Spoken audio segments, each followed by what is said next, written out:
చంద్రబాబు నాయుడు గారిని చిప్పేస్తున్నాం.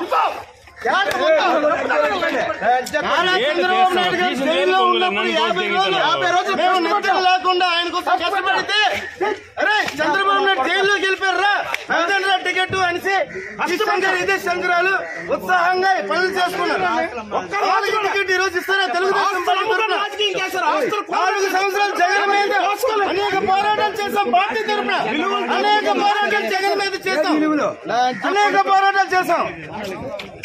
మేము పోరాటాలకి ధర్నాలకి పార్టీ కోసం అన్ని ఖర్చులు పెడితే పార్టీ ఆ టికెట్ కోసం ఖర్చు పెట్టడానికి ఈరోజు టికెట్ ఇస్తారా? ఇది అంతా చాలా దారుణం. చంద్రబాబు నాయుడు గారు దీన్ని ఖచ్చితంగా వెనక్కి తీసుకుని మళ్ళీ కొండ లక్ష్మీదేవి గారికి టికెట్ ఇస్తే 40,000 50,000 గెలుస్తాం.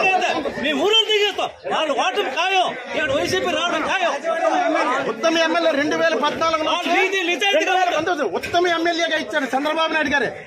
ఉత్తమ ఎమ్మెల్యే ఇచ్చే ఈ రోజు టికెట్ లేకుండా ఇవ్వడం అది ఎంతవరకు కరెక్ట్? వైసీపీ వాళ్ళ టికెట్లు అమ్ముకున్నామని చెప్పారు. ఇప్పుడు అమ్ముకుంది ఎవరు టికెట్లని? నారా లోకేష్ రాష్ట్ర పార్టీ అధ్యక్షులు.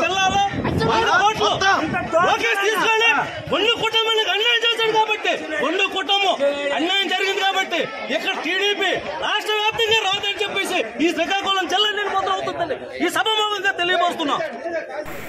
కానీ క్రమశిక్షణతో పార్టీలో పనిచేసి క్రమశిక్షణతో ముందుకెళ్లే వాళ్ళకి అన్యాయం జరగకుండా ఏ విధంగా చంద్రబాబు నాయుడు